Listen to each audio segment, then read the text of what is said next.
வணக்கம் நண்பர்களே, welcome to the show. சமீபத்தில் நம்முடைய திமுக எம்பி ஆர் ராசா அவர்கள் பாத்தீங்கன்னா நம்முடைய மாண்புமிகு முதலமைச்சர் விஜய் அவர்களை வச்சு ஒரு பாக்ஸிங் பிராக்டிஸ் ஒன்று பாத்தீங்கன்னா பண்ணியிருக்காரு. அதாவது உங்களுக்கே நல்லா தெரியும், நம்முடைய முதலமைச்சர் திரு விஜய் அவர்கள் திருச்சியில போயிட்டு ஒரு பாயும் புள்ளி மாதிரி பாத்தீங்கன்னா கர்ஜித்து வந்தாரு. அதாவது சும்மா இருந்த திமுகவை போய் சொரிஞ்சு விட்டு வந்தா எப்படி இருக்கும், அந்த மாதிரி பாத்தீங்கன்னா திருச்சியில போய் சொரிஞ்சு விட்டுட்டு வந்தாரு. இதே எலெக்ஷனுக்கு முன்னாடி சொரிஞ்சு இருந்தால் திமுக as usual கண்டுக்காம போயிருக்கும். ஏன்னா எலெக்ஷனுக்கு முன்னாடி விஜய் திமுக மேல அவ்வளோ பழி போட்டாலும் சரி, அவ்வளோ ஒரு குற்றச்சாட்டு வச்சிருந்தாலும் சரி, எலெக்ஷனுக்கு முன்னாடி வரைக்கும் விஜய திமுக ஒரு ஆளா கூட கருதல. அதனால அவருடைய எந்த ஒரு விமர்சனத்துக்கும் பாத்தீங்கன்னா திமுக தரப்புல இருந்து எந்த ஒரு பதிலும் வரல. ஏன்னா ஏன் இவனை பத்தி பேசி இவனை பெரிய ஆள் ஆக்கணும் அப்படின்ற ஒரு இமேஜ்ல பாத்தீங்கன்னா விஜயை விட்டுட்டாங்க. பட் இப்போ எலெக்ஷன் ரிசல்ட்டுக்கு அப்புறமா விஜய் பேசினா அதுக்கு பதில் தர வேண்டிய கட்டாயத்துல பாத்தீங்கன்னா திமுக இருக்கு. ஏன்னா இன்னுமே எங்க போனாலும் விஜய் அவருடைய நிர்வாகத்தை பத்தியோ இல்ல தான் என்ன செஞ்சிருக்கிறேன் அதை பத்தியோ பேசுவாரான்னு பாத்தீங்கன்னா அதை பத்திலாம் பேசவே மாட்டாரு. பிகாஸ் அவருடைய ஒரே கோல் ஒண்ணுதான், மக்களுடைய மைண்டை திசை திருப்புறது. அதாவது தான் என்ன செஞ்சேன், தான் என்ன கிழிக்க போறேன், தான் என்ன நொட்ட போறான், அதை பத்தி அவர் இந்த 5 வருஷம் பேசவே மாட்டாருங்க. அவர் பேச போறது எல்லாமே திமுக திமுக திமுக, இல்லைன்னா Stalin sir Stalin sir Stalin sir. ஏன்னா அந்த எதிர்ப்பு அரசியலை மட்டும்தான் உள்ள எடுத்துட்டு போனோம், அப்பதான் மக்களை திசை திருப்ப முடியும் அப்படின்றதுல ஸ்ட்ராங்கா இருக்காரு அவரு. அந்த மாதிரி தான் பாத்தீங்கன்னா திருச்சி கிழக்குல போயிட்டு திமுகவை சொரிஞ்சு விட்டு வந்தாரு. இவ்வளவு நாள் பதிலளிக்காத திமுக இந்த வாட்டி பாத்தீங்கன்னா ஆர் ராசாவை வைத்து தன்னுடைய பதில போட்டு உடைச்சிருக்காங்க. அது எப்படி இருந்துச்சுன்னா, அந்த பதிலுரைக்கு அப்புறமா விஜய்க்கு எப்படி இருந்திருக்கும்னு பாத்தீங்கன்னா, ஐயோ இப்பவே கண்ணை கட்டுதே, அந்த மாதிரிதான் பாத்தீங்கன்னா விஜயோட ரியாக்ஷன் இருந்திருக்கும். நானும் ஆக்சுவலா ஆர் ராசா பாத்தீங்கன்னா முந்தா நேத்து தான் பத்திரிகையாளரை சந்திச்சார். நான் நேத்தே வீடியோ போடலான்னு இருந்தேன்.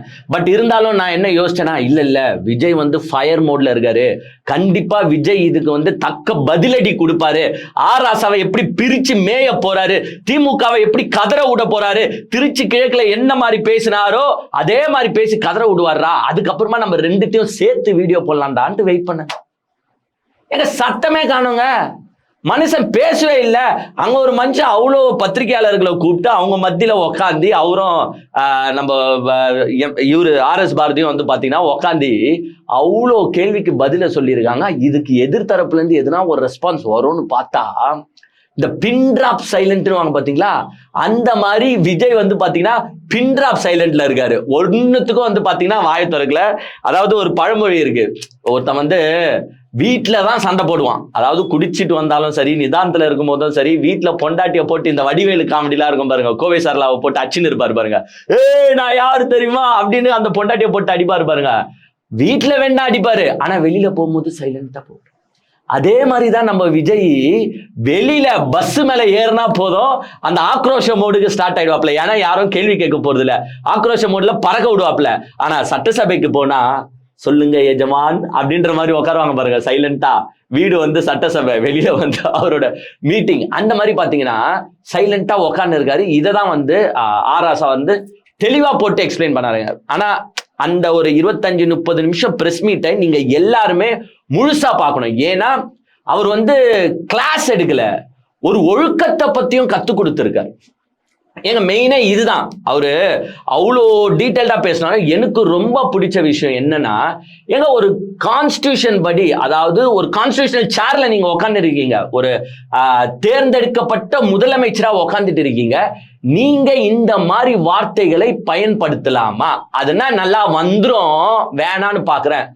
என்ன ஒரு வார்த்தை, என்ன ஒரு ஒழுக்கத்தை கடைப்பிடிக்கிறீங்க நீங்க அப்படின்ற மாதிரி தான் பாத்தீங்கன்னா செமையா பேசியிருக்காருங்க. அவரு ஒரு சூப்பரா ஒரு கிளாஸ் எடுத்திருக்காரு. பட் அது ஃபுல்லாத்தையும் நான் எக்ஸ்பிளைன் பண்றதுக்கு முன்னாடி ஆர் ராசா அவர்களுக்கு நான் ஒரே ஒரு கேள்வி கேட்கிறேன். நீங்க இந்த constitution morality, constitution amendment, constitution mandate, accountability, இந்த மாதிரி பேசினிருக்கீங்களே, இதெல்லாம் பேசினா உங்களுக்கு புரியும்னு நீங்க நினைக்கிறீங்களா? ஏங்க அவங்க ரேஞ்சுக்கு நீங்க இறக்கணுங்க. சும்மா தூர சக்தி, பார சக்தி, போற சக்தி, தூர்ந்த சக்தி, தீர்ந்த சக்தி, இந்த மாதிரி நீங்க பேசினாதான் அவங்க பதில் சொல்லுவாங்க. நீங்க உக்காந்துக்கிட்டு கான்ஸ்டியூஷன் மேண்டேட்னா என்ன தெரியுமா, கான்ஸ்டியூஷன் மொராலிட்டினா என்ன தெரியுமா, அக்கௌண்டபிலிட்டினா என்ன தெரியுமானா அவங்களுக்கு அதெல்லாம் என்னன்னே தெரியாதுதான். அந்த மாதிரி வார்த்தைகளை நீங்க பயன்படுத்தினா அவங்க எங்கிருந்து உங்களுக்கு ரெஸ்பான்ஸ் பண்ண போறாங்க? அதனால ராசா அவர்களுக்கு நான் ஒரே ஒரு ரிக்வெஸ்ட், இனிமேட்டு உக்காந்துக்கிட்டு நீங்களும் யாருன்னா ஒரு ஸ்கிரிப்ட் ரைட்டரை வச்சுக்கின்னு இந்த மாதிரி தூர சக்தி, போற சக்தி, பார சக்தி, தீர்ந்த சக்தி, தூர்ந்த சக்தி, தீய சக்தி, இந்த மாதிரி எதனா ரெடி பண்ணிட்டு வந்து பேசுனீங்கன்னா மேபி எங்க விஜய் சார் உங்களுக்கு பதில் அளிப்பார். அது வரைக்கும் உங்களுக்கு எந்த பதிலையும் விஜய் சார் அளிக்க மாட்டாரு. சோ அழகா எக்ஸ்பிளைன் பண்ணிட்டாருங்க. ஒவ்வொரு வாட்டியும் வந்து விஜய் போற இடத்துல எல்லாம் Stalin sir, Stalin sir, DMK, DMK, ஏங்க எல்லாரும் இப்போ மீம்ஸ் எடுத்து போட ஆரம்பிச்சிட்டாங்க. அதாவது நானே பார்த்தேன், திருச்சி கிழக்குல நடந்த கூட்டத்துல விஜய் எத்தனை வாட்டி டிஎம்கே சொல்லியிருக்காரு, எத்தனை வாட்டி ஸ்டாலின் சார் சொல்லியிருக்காரு அப்படின்னு வந்து பாத்தீங்கன்னா அவன் எடுத்து போடவே ஆரம்பிச்சுட்டான். டிஎம்கே ஆனா இந்த திமுகவும் ஸ்டாலின் சாரா, திமுக திமுக திமுக திமுக ஸ்டைலியஸ் திமுக திமுக எப்படி ஒவ்வொரு திமுக ஸ்டாலின் சார் திமுகவும் அடுத்து ஸ்டாலின் சார் திமுக ஸ்டாலின் இப்படி போற இடம் எல்லாம் நீங்க வந்து ஸ்டாலின் சார் டிஎம்கே பத்தி தான் பேசுறீங்க. ஏன் பிரதம மந்திரியை போய் பார்த்துட்டு வந்தீங்களே? ஏங்க எலெக்ஷன் நடந்துச்சு, 107 சீட்டு நீங்க வின் ஆனீங்க, அதுக்கப்புறமா சில பேரங்கள்ல ஈடுபட்டீங்க, சரி நீங்க வந்து மெஜாரிட்டியை வாங்கிட்டு உக்காந்துட்டீங்க. ஆஸ் அ சீஃப் மினிஸ்டர் நீங்க உக்காந்துட்டீங்க. நாங்களும் வந்து என்ன சொல்லியிருந்தோம்னு பாத்தீங்கன்னா ஒரு 6 மாசத்துக்கு உங்களை டிஸ்டர்ப் பண்ண மாட்டோம். ஏங்க அந்த 6 மாசம் டிஸ்டர்ப் பண்ண மாட்டோன்றது என்னன்னா, அதாவது நம்ம ஆல்ரெடி சொல்லியிருந்தோம் பாருங்க, அதை ராசா சார் அப்படியே சொல்றாரு. எஸ், 6 மாசம் டிஸ்டர்ப் பண்ண மாட்டோம்னா உங்க நிர்வாகத்துல, அதாவது நீங்க எதனா நலத்திட்ட உதவிகள் சொல்லியிருப்பீங்க. இப்போ விவசாய கடனை நாங்க பெருசா எடுத்து பேசுவோம்னா பேச மாட்டோம், 2500 ரூபாய் பேசுவோம்னா பேச மாட்டோம், 6 சிலிண்டர் பேசுவோம்னா பேச மாட்டோம், அண்ணன் சீரு, தாய்மாமன் சீரு, இதெல்லாம் you take your own time. இதை பத்திலாம் நாங்க விமர்சனம் செய்ய மாட்டோம். பட் சட்டம் ஒழுங்குல ஒரு பிரச்சனைனா அதை விமர்சனம் செஞ்சுதானங்க ஆகணும். எங்க காவல்துறை யார் கண்ட்ரோல்ல இருக்கு? உங்க கண்ட்ரோல்ல இருக்கு. எங்க துப்பாக்கி எல்லாம் யார் கண்ட்ரோல்ல இருக்கு? உங்க கண்ட்ரோல்ல இருக்கு. நடக்கிற கொள்ளைகளையோ கொலைகளையோ பத்தி பேசாம இருங்கன்னா எதிர்கட்சி எப்படி பேசாம இருக்கும்? நாங்க 6 மாசம் டைம் சொன்னது இந்த கொலை கொள்ளைக்கு கிடையாது. நிர்வாக ரீதியாக, அதாவது எதனா திட்டங்கள் ரீதியாக எதனா இஷ்யூஸ் இருக்கு, பிரச்சனை இருக்குன்னா நாங்க பேசாம இருப்போமே தவிர்த்து இதை பத்திலாம் நாங்க பேசிதான் ஆவோம். ஏன்னா நீங்க போட்டிருக்கிற எதுவுமே தேர்தல் வாக்குறுதிகள் எதுவுமே நிறைவேற்ற முடியாத வகையில இருக்கு அப்படின்றத சிம்பாலிக்கா அவர் சொல்றாரு. உதாரணத்துக்கு கொஞ்சம் சொல்றாரு. இப்ப ஸ்டார்ட் பண்ணீங்களே சிங்கப்பெண் அதிரடிப்படை திட்டம். ஃபர்ஸ்ட் வந்த உடனே கையெழுத்து போட்டீங்களே, ஆஸ் அ முதலமைச்சர் நீங்க கையெழுத்து போட்டுட்டீங்க. அதோட பட்ஜெட் எல்லாம் நீங்க அலோகேட் பண்ணி போட்டீங்களா, இல்ல எதுனா வந்து ப்ரொசீஜர் ஃபாலோ பண்ணீங்களான்னு கேட்கிறாரு. கரெக்ட் தானே? சிங்கப்பெண் அதிரடிப்படை திட்டம்னு கையெழுத்து போட்டுட்டா போதாது, ஒவ்வொரு மாவட்டத்துக்கு எவ்வளவு போலீஸ் போட போறோம், இவங்கெல்லாம் வந்து ஸ்பெஷலா நம்ம ஹையர் பண்ண போறோமா, இல்ல ஆல்ரெடி இருக்கிற போலீஸ்ல இருந்து இவங்களெல்லாம் செலக்ட் பண்ணி போறோமா, இவங்களுக்கு எட்டுன்னு எதனா ஐஜி நம்ம நியமிச்சோமா, இதுக்கு நம்ம எவ்வளவு பட்ஜெட்டை அலோகேட் பண்ண போறோம், இதுக்கு எத்தனை வெஹிக்கிளை நம்ம ஹையர் பண்ண போறோம். ஆல்ரெடி வந்து ஒரு ஸ்டேஷனுக்கு மிஞ்சி போனா 2-3 பேட்ரோல் தான் இருக்கும். அந்த பேட்ரோலே அவங்களுக்கு பத்தாது. ஏன்னா ஸ்டேஷன் லிமிட் எல்லாம் கொஞ்சம் பெருசு. சுத்தி வரணும்னா பெருசு, கஷ்டம். நீங்க இந்த 3 பேட்ரோலே யூஸ் பண்ண போறீங்களா, இல்ல ஸ்பெஷலா பேட்ரோல் இதுக்காக ரெடி பண்றீங்களா? அப்படி ரெடி பண்றீங்கன்னா ஒவ்வொரு மாவட்டத்துக்கு எத்தனை பேட்ரோல் அலோகேட் பண்ண போறீங்க, மொத்தமா எத்தனை பேட்ரோல், இதெல்லாம் ஃபார்முலேட் பண்ணீங்களா? இது எதுவுமே பண்ணாம சும்மா ரீல்ஸ் போடுறதுக்கு மட்டும் நான் சிங்கப்பெண் அதிரடிப்படை திட்டத்துல கையெழுத்து போட்டுட்டோன்னு சொன்னா இது நடைமுறைக்கு சாத்தியமா? இந்த மாதிரி கேள்விகளை தான் அவர் அழகா, அதான் சும்மா இருந்த ராசா சாரை போய் சொரிஞ்சு விட்டு வந்த மாதிரி விஜய் வந்து ஏதோ பண்ணி விட்டாப்ல. அதனால அவர் கேட்கிற கேள்விகளுக்கு, அவர் கேட்ட கேள்விகள் அனைத்தும் பாத்தீங்கன்னா நியாயமான கேள்வி. ஒவ்வொரு கேள்வியும் நியாயமான கேள்வி. போற இடம்லாம் ஸ்டாலின் சார் டிஎம்கேன்றீங்களே, ஏன் பிரதம மந்திரியை போய் சந்திச்சுட்டு வந்தீங்கல்ல? இவரு சந்திக்கிறதுக்கு முன்னாடியே வந்து பாத்தீங்கன்னா ஆசம் சீஃப் மினிஸ்டர் போயிருக்காரு, கேரளா சீஃப் மினிஸ்டர் போயிருக்காரு, வெஸ்ட் பெங்கால் சீஃப் மினிஸ்டர் போயிருக்காரு. எல்லாருமே கிட்டத்தட்ட வந்து பாத்தீங்கன்னா 40 minutes to 50 minutes ஏதோ ஒரு பிரைம் மினிஸ்டர் கிட்ட பேசுது. ஏன்னா அந்தந்த மாநிலத்துக்கு என்னென்ன வேணும், எவ்வளவு பட்ஜெட் வேணும், ஏன்னா நிதி வரணும்ல. சோ 40 to 50 minutes அலோகேட் பண்ணி பேசியிருக்காங்க. ஆனா விஜய் சாருக்கு அலோகேட் பண்ண டைமே எவ்வளவுன்னு பாத்தீங்கன்னா ஜஸ்ட் 10 minutes. 10 நிமிஷத்துல விஜய் சார் பிரைம் மினிஸ்டர் கிட்ட என்ன பேசியிருப்பாரு நீங்க கொஞ்சம் சொல்லுங்களேன்.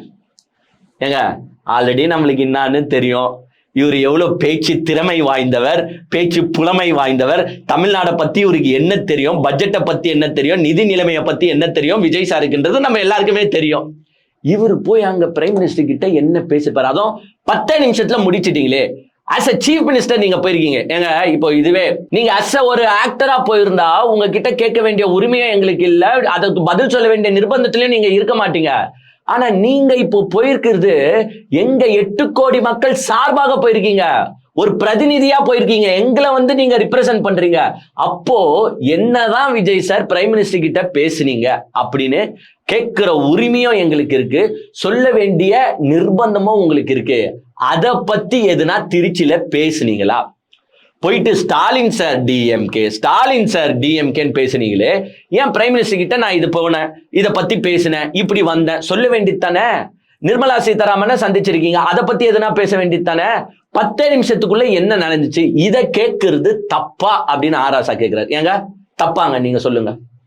சீஃப் மினிஸ்டர் கிட்ட கேட்டுதானாங்க ஆகணும். அப்படின்னா தான் சார். அதை தான் வந்து பத்திரிகையாளர்கள் இவர் வெளியில வரும்போதே பத்திரிகையாளர்கள் சொன்னாங்க பாருங்க, சார் பேட்டர்னை பிரேக் பண்ணாதீங்க, இங்க வந்து முதலமைச்சரா பொறுப்பேற்று பிரதமரை யார் பார்க்க வந்தாலும் அவங்க ஒரு பிரஸ் மீட் கொடுத்துட்டு தான் போவாங்க. உதாரணத்துக்கு ஜெயலலிதா அம்மையாரா இருக்கட்டும், எடப்பாடி பழனிசாமியா இருக்கட்டும், இல்ல மு.க. ஸ்டாலினா இருக்கட்டும், எல்லாருமே பிரஸ் மீட் கொடுத்துருக்காங்க சார். அதுக்கு முன்னாடி இருந்த கலைஞரும் சரி, எம்ஜிஆரும் சரி, எல்லாருமே கொடுத்துருக்காங்க. நீங்க ஒரு பிரஸ் மீட் கொடுத்துட்டு போங்க, இங்க தமிழ் பிரஸ் சேனல்ஸும் இருக்கு சார், அப்படி இங்கிலீஷ்ல வரலன்னா தமிழ்ல கூட பேசுங்க சார்னு எங்க அங்க இருக்கிற பிரஸ் பத்திரிகையாளர்கள்லாம் கத்துறாங்க. ஏங்க மனுஷன் ஸ்ட்ரைட்டா வந்தவரு யூ டர்ன் போட்டு போயிட்டாருங்க காருக்கு, பிரஸ் மீட்டே தரல. உடனே இதை இவனுங்க எப்படி தெரியுமா எடுத்து போட்டுறானுங்க. இதுதாங்க பிரச்சனை. ரீல்ஸ் ட்ரெண்டிங் ஆயிட்டு இருக்கு பாருங்க. ஏய் பேட்டர்னை பிரேக் பண்ணதுல எங்க அண்ணன் கிங்குடா, பத்திரிகையாளர்களை எப்படி கதற விட்டாரு பாத்தியா அப்படின்னு ட்ரெண்ட் பண்ணுகிறானுங்க. டே பத்திரிகையாளரை உங்க அண்ணன் கதற உள்ளடா, உங்க அண்ணனை தான்டா பத்திரிகையாளர்கள் கதற விட்டுருக்காங்க கேள்வி கேட்டு. ஏங்க அது எப்படி பாருங்களேன், இவனுங்களும் கேட்கிற கேள்விக்கு பதில் சொல்ல மாட்டானுங்க, இவங்க அண்ணனும் கேட்கிற கேள்விக்கு பதில் சொல்ல மாட்டாங்க. இங்கே எடுத்தான் பாரு ஒரு ஓட்டம், நடுவுல லாரி கீரி வருதுன்னு கூட பாக்கலையே, சென்னைக்கு வந்து சேர்ந்துட்டேன். அந்த மாதிரி வந்து பாத்தீங்கன்னா முதலமைச்சர் ஸ்ட்ரைட்டா டெல்லி போனார், வந்தார். அதை பத்தி எதுனா ஒரு வார்த்தை பேசுனீங்களா சார்? சும்மா டிஎம்கே ஸ்டாலின் சார்னா என்ன? ஏங்க விமர்சனம் வைங்க, அவரே சொல்றாரு விமர்சனம் வைங்க, தப்பு சொல்லல. பட் கம்மிங் டு த பாயிண்ட்னு ஒண்ணு பேசணும்ல, அதை பத்தி நீங்க பேசவே இல்லையே. நீங்க ஸ்டாலின் சார் ஸ்டாலின் சார் ஸ்டாலின் சார்ன்றீங்களா, அந்த ஸ்டாலின் சார் யாரு தெரியுமா? ஸ்டாலின் சார் யார் தெரியுமா? அரசியல் சட்டத்தால் திருத்தப்பட்ட EWS, economically weaker sections, constitutional mandate once it was pass in the parliament, அதை தமிழ்நாட்டுக்குள்ள அனுமதிக்க மாட்டேன்னு சொன்னவர் தான் ஸ்டாலின் சார். நீங்க தமிழ் தாய் வாழ்த்து நீங்க போட்டுருக்க என்ன தெரியுமா? வெறும் ஜிஓ, கவர்மெண்ட் ஜிஓ சார். அரசியல் சட்டத்தை மீறினா ஆட்சியவே கலைக்கலாம். நாங்க மீறி இருக்கோம், தாழ்த்தப்பட்டவர்களுக்காக, பிற்படுத்தப்பட்டவர்களுக்காக. நீங்க ஒரு தமிழ் தாய் வாழ்த்துக்கு போய் கெஞ்சுறீங்களே, கூத்தாடுறீங்களே, உங்க வீரம் என்ன? ஏங்க இடபிள்யூஎஸ் அப்படின்ற ஒரு கான்ஸ்டிடியூஷன் அமெண்ட்மெண்ட் எடுத்துட்டு வராங்க, கான்ஸ்டிடியூஷன் மேண்டேட், அதையே தமிழ்நாட்டுக்குள்ள நாங்க ஏத்துக்க மாட்டோம் அப்படின்னு தூக்கி வெளியில போட்டவர் Stalin sir. Economically weaker section நாங்க ஏத்துக்க மாட்டோம் தூக்கி போட்டவர் ஸ்டாலின் சார். ஒரு சட்ட திருத்தத்தை ஒரு மாநில அரசு ஏத்துக்கலன்னா அந்த அரசையே டிஸ்மிஸ் பண்ற உரிமை அவங்களுக்கு இருக்கு. எங்க ஆட்சியை கவுத்து விட்டு இருக்கலாம் அவங்க, அந்த கவுத்தே விட்டாலும் பரவாயில்லடா, எங்க பிற்படுத்தப்பட்டிருக்கோ தாழ்த்தப்பட்டிருக்கோ நாங்க வந்து எந்த தீங்கு தர சட்டத்தையும் உள்ள விட மாட்டோம் அப்படின்னு ஸ்டாலின் சார் தூக்கி வெளியில அடிச்சாரு. அப்படியாப்பட்ட தைரியமானவர் தான் ஸ்டாலின் சார். ஆனா நீங்க மிஸ்டர் விஜய் சார், தமிழ் தாய் வாழ்த்து ஜஸ்ட் ஜியோ. ஏங்க அவர் சொல்றாரு, ஏன்னா தமிழ் தாய் வாழ்த்துக்கு நீங்க போட்டீங்க என்னங்க, ஜஸ்ட் ஜியோங்க, கவர்மெண்ட் ஜியோங்க.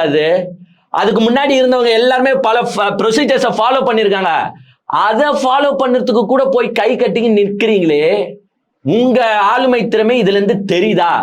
நீங்க வார்த்தைக்கு வார்த்தை சொல்ற ஸ்டாலின் சாருக்கும் உங்களுக்குமான டிஃபரன்ஸ் தெரியுதா மிஸ்டர் விஜய் சார்? அப்படின்னு வந்து பாத்தீங்கன்னா ஏங்க சராமாரியா கேள்வி கேட்டிருக்காரு. அதாவது நீங்க வந்து சட்டமன்றத்துக்குள்ள வந்து பாத்தீங்கன்னா ஒரு அப்படியே பூனை மாதிரி உக்காந்துடுறீங்க. இதுவே இந்த மாதிரி மீட்டிங்ஸ் உங்களை யாரும் கேள்வி கேட்க மாட்டாங்கன்னா அங்க வந்து புலியா மாறிடுறீங்க. உங்களோட கேரக்டரை நீங்களே எடுத்து பாருங்க. 2 பத்திரிகையாளர் கேட்கிறாரு. அதாவது ஆராசா என்ன பண்றாருன்னா பத்திரிகையாளர்களை சொல்றாரு, ஏங்க நீங்களே வந்து 2 வீடியோ கம்பேர் பண்ணி பாருங்க. அவர் வந்து சட்டமன்றத்துல பேசின வீடியோ எடுத்து பாருங்க, அவர் வந்து திருச்சி மீட்டிங்ல பேசின வீடியோ எடுத்து பாருங்க. 2த்துக்கும் அவர் கேரக்டர் எப்படி மிஸ்மேட்ச் ஆகுது பாருங்க.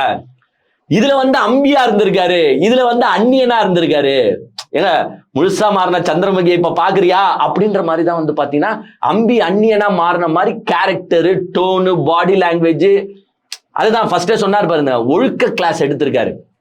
ஒரு சிஎம்ன்ற பவர்ஃபுல் சீட்ல உக்காந்துட்டு இருக்கிற நீங்க இந்த மாதிரிலாம் பேசலாமா? ஒரு ஒழுக்கம், டீசென்சி, நாகரிகத்தை கடைபிடிக்க தேவையில்லையா மிஸ்டர் விஜய் சார் அப்படின்னு வந்து பாத்தீங்கன்னா சரமாரியா கேள்வி கேட்டிருக்காரு. அது என்ன போற போக்குல எல்லாரையும் அல்லு சில்லுன்றீங்க?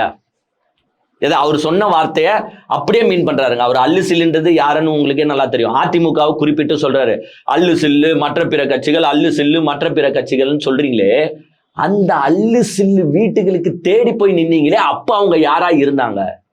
ஏங்க உங்களுக்கே நல்லா தெரியும். இவங்களுக்கு வந்து பெரும்பான்மை கிடைக்காத நேரத்துல இவங்க என்ன பண்ணாங்கன்னா, அதிமுகவை எப்படின்னா உடைக்கணும் அப்படின்றத முடிவு பண்ணி அங்க இருக்கிற சிவி சண்முகத்தையும் எஸ்பி வேலுமணியும் போய் அணுகி இவர் என்னென்ன பண்ணாருன்னு உங்களுக்கே நல்லா தெரியும். ஏங்க எல்லா தலைவர்களையும் போய் பார்த்தாருங்க, சிவி சண்முகம் எஸ்பி வேலுமணியையும் போய் பார்த்தாருங்க. ஆனா எடப்பாடி பழனிசாமியை போய் பார்க்கல. ஏன்னா அந்த கட்சியை உடைச்சே ஆகணும் அப்படின்ற ஒரு மும்முரத்துல ஈடுபட்டுட்டு அந்த அல்லு சில்ல தேடிதானே நீங்க போனீங்க. ஏன் அவங்கள தேடி போனீங்க? அவங்க தான் அல்லு சில்லுன்னு தெரியுதுல, அப்ப ஏன் தேடி போனீங்க அப்படின்றத வந்து ஆராசா தெளிவா கேட்டிருக்காரு. ஏங்க அவங்கள போயிட்டு அதிமுகவை என்ன சொல்றாருன்னா அது வந்து தீர்ந்து போன சக்தியா. ஏங்க என்ன மாதிரி வார்த்தைகளை எங்கிருந்து எடுத்துன்னு வராங்கன்னு தெரியல. இதெல்லாம் வந்து எனக்கு தெரிஞ்சு எந்த முதலமைச்சரும் தமிழ்நாட்டில் மட்டும் கிடையாதுங்க, இந்தியாவில் இருக்கிற எந்த முதலமைச்சரும் விஜய் மாதிரி பேசி நான் பார்த்தது கிடையாது. ஏன்னா ஒரு சீஃப் மினிஸ்டர் ரேஞ்சிலேயே அவர் பேசல. ஒண்ணுமே சினிமா படத்துல எப்படி வசனத்தை எழுதி மக்கப் பண்ணி சொன்னாரோ அதே மாதிரிதான் பேசிருக்காரு. அதிமுக வந்து தீர்ந்து போன சக்தின்றாரு. எப்படி அவங்க தீர்ந்து போன சக்தி? அதை தீர வச்சது யாரு? நீங்க. ஏங்க ஒரு பாட்டில்ல ஜூஸ் இருக்கு இல்ல வாட்டர் இருக்குன்னே வச்சுப்போம், அது தானா எவாபரேட் ஆகி காணாம போறது வேற, அது வந்து அந்த தண்ணியே காணாம போயிடுது. அது மாதிரி அதிமுக தானா தீர்ந்து போயிருந்தா பரவாயில்ல. ஏன்னா பாட்டில்ல இருக்கிற ஜூஸையும் பாட்டில்ல இருக்கிற தண்ணியும் ஒரு ஸ்ட்ரா போட்டு அப்படின்னு உறிஞ்சிட்டு தீர்ந்து போன சக்தி, தீர்ந்து போன சக்தினா என்ன கதை? எப்ப தீர்க்க வச்சுதே நீதான்ப்பா. கட்சியில இருந்து 4 எம்எல்ஏ உருவிட்டீங்க, 10க்கு எஸ்பி வேலுமணி இவங்களெல்லாம் வச்சு ஒரு கல்லாட்டம் ஆடிட்டீங்க அங்க. சோ தீர வச்சது யாரு? அந்த துரோகி வேலையை பார்த்தது யாரு? ஒரு கட்சியை உடைக்க ட்ரை பண்ணது யாரு? நீங்க தான் மிஸ்டர் விஜய். எப்பவுமே ஒண்ணு தெரிஞ்சுக்கோங்க, நம்ம மத்தவங்களுக்கு என்ன பண்றோமோ அது கண்டிப்பா ஒரு நாள் நமக்கு நடக்கும். எங்க திமுக மத்த கட்சியை உடைக்கணும்னு என்னைக்குமே நினைச்சிருக்க மாட்டாங்க.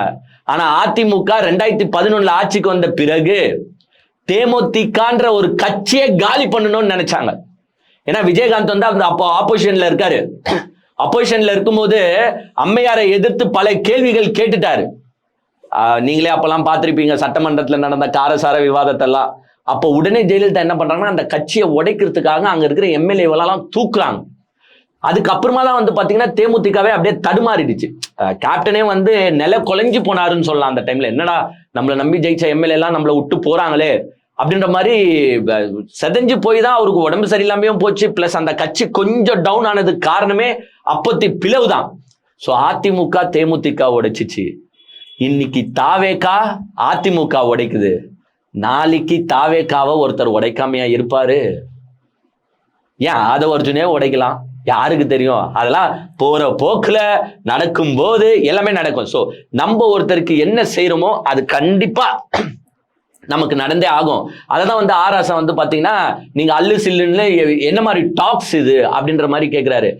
அதே மாதிரி ஒரு வார்த்தைக்கு வந்து பாத்தீங்கன்னா விஜய் பேசுறதுக்கு ஒண்ணுத்துக்கு சூப்பரா எக்ஸ்பிளைன் பண்ணிருக்காருங்க. அதாவது விஜய் சொன்னார் பாத்தீங்களா, அதுனா வந்து கவர்ச்சியில ஜெயிச்சிட்டோம் நான் என்ன, அத அப்படியே அவரே ரிட்டர்ன் பண்றாரு. நான் என்னன்றீங்க, this is what way of handling the crowd அப்படின்னு கேட்டுட்டு அவர் சொல்றாரு, ஆராசா சொல்றாரு, ஏங்க நிறைய பேர் வந்து நாங்க உணர்ச்சி வசப்பட்டு ஓட்டு போட்டுட்டோம்.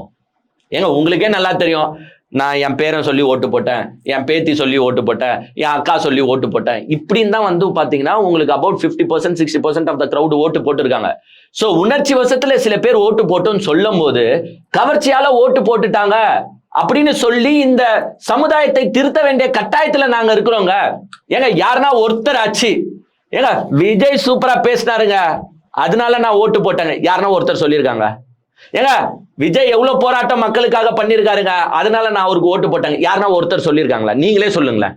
ஏங்க சொன்னது பூரா எப்படின்னா, விஜய் அழகா இருக்காரு நான் ஓட்டு போட்டேன், விஜய் சூப்பரா டான்ஸ் ஆடுவாரு, ஓட்டு போட்டா. ஐயோ விஜய் கியூட்டா இருக்காரு, நான் ஓட்டு போட்டேன்.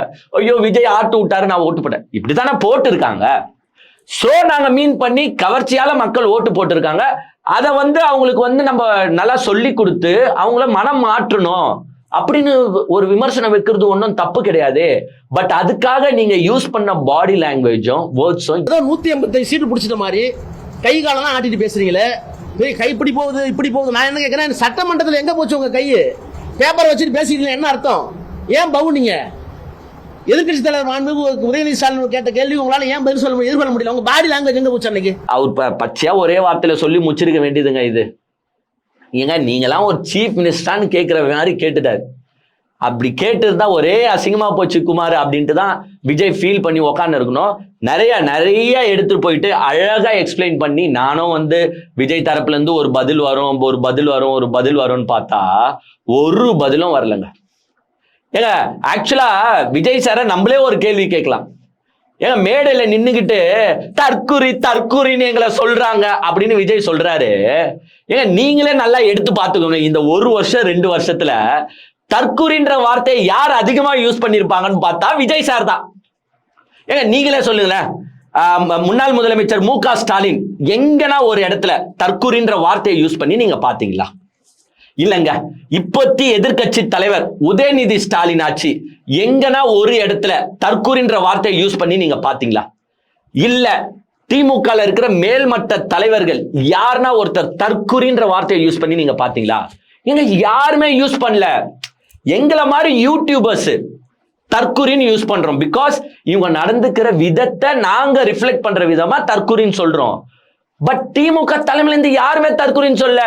பட் அவங்கள தற்குறின்னு விஜய கிட்டத்தட்ட கணக்கு பண்ணி பார்த்தா எனக்கு தெரிஞ்சு ஒரு 500 வாட்டிக்கு மேலேயாச்சு தற்குறின்னு விஜய் தான் சொல்லிட்டு இருக்காரு. விஜய் தான் மக்களை பிரெயின் வாஷ் பண்ணிருக்காரு. விஜய் தான் மக்களை மைண்ட் வாஷ் பண்ணாரு. விஜய் என்ன நினைச்சுன்னு இருக்காருன்னா, நம்ம மக்களை தற்குறின்னு சொல்றாங்க அப்படின்னு நம்ம 10 வாட்டி 15 வாட்டி சொன்னா அந்த மக்கள் எல்லாம் அப்படியே திமுகக்கு பின்னாடி திரும்பிடுவாங்க. ஆனா விஜய் சார் அவங்கள விட தற்குறின்னு மக்களை நிறைய வாட்டி சொன்னது யாருன்னு பாத்தீங்கன்னா நீங்க தான். விஜய் சார் தான் அதிக வாட்டி தற்குறின்னு சொல்லியிருக்காரு. நீங்களே எடுத்து ஏங்க நான் கேட்கறது தப்பாங்க, நீங்களே எடுத்து கூட பாருங்க யார் நிறைய வாட்டி தற்குறின்னு சொல்லியிருக்காரு. அவர் தான் நிறைய வாட்டி தற்குறின்னு சொல்லியிருக்காரு. ஸோ இப்படி ஏங்க இந்த 5 வருஷத்துக்கு நான் என்ன பண்ண போறேன், இல்லை இந்த 1 மாசத்துல நான் என்ன பண்ணேன், இல்லை என்னென்ன செயல் திட்டங்கள் வச்சுன்னு இருக்கேன். ஏங்க அந்த பாயிண்ட்லயே ஒன்று நோட் பண்ணியிருப்பீங்க. திருச்சி கிழக்குல பேசும்போது இந்த விவசாய கரண்ட்டை பத்தி பேசிருப்பாரு. இந்த 100 யூனிட் இலவசம் இருக்கு பாருங்க, அதை கொண்டு வந்தது யார் தெரியுமா? திமுக. நீ கிடையாது. அதை கொண்டு வந்தது அம்மா தான் கொண்டு வந்தாங்க அப்படின்னு சொன்னாரு. சரிங்க, அம்மா கொண்டு வந்ததாவே இருக்கட்டோங்க, பை யுவர் பாயிண்டே இருக்கட்டோங்க. நீங்க சொன்ன 200 யூனிட் ஃப்ரீயை பத்தி எதுனா பேசினாரா? இதுதான் திசை திருப்புது. சரி, அந்த யூனிட்டை பத்தி பேசுறீங்க, எலக்ட்ரிசிட்டியை பத்தி பேசுறீங்க, அப்போ ஃபுல்லா பேசணும்ல. ஜெயலலிதா அம்மா 100 யூனிட் எடுத்து வந்தாங்க, நான் 200 யூனிட் ஃப்ரீன்னு சொன்னாங்க. பட் இருந்தாலும் 500 யூனிட் ஸ்லாபுக்கு கீழே தூக்கி ஃபிக்ஸ் பண்ணிட்டாங்க. பிகாஸ் ஆஃப் திஸ்ங்க, பிகாஸ் ஆஃப் தட்டுங்க. அதை பத்தி வாயை திறக்கலங்க. ஏன்னா தமிழ்நாடு மக்களே கேட்டுன்னு இருக்காங்க, என்ன விஜய் சார் 200 யூனிட் ஃப்ரீ, நீங்க இப்ப 500 யூனிட் ஸ்லாபுக்கு, அதை பத்தி வாயை திறக்கல. அத திமுக மேல திசை திருப்பணும், அம்மா ஜெயலலிதா அம்மாவை தூக்கி பேசணும். ஏன்னா ஏடிஎம்கே நம்ம சைடு வரணுன்றதுக்காக எப்படி ஒரு அரசியல் பாருங்க.